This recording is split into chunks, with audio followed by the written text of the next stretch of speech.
তখন তো মোবাইল ছিল না, পৃথিবীটা যেন অন্যরকম ছিল, তাই না?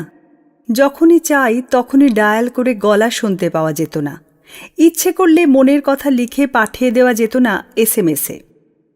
এখন 1 ঘন্টা মোবাইল না থাকলে কেমন অন্ধের মতো অসহায় মনে হয়। তখন কিন্তু সেই রকমটাই স্বাভাবিক ছিল।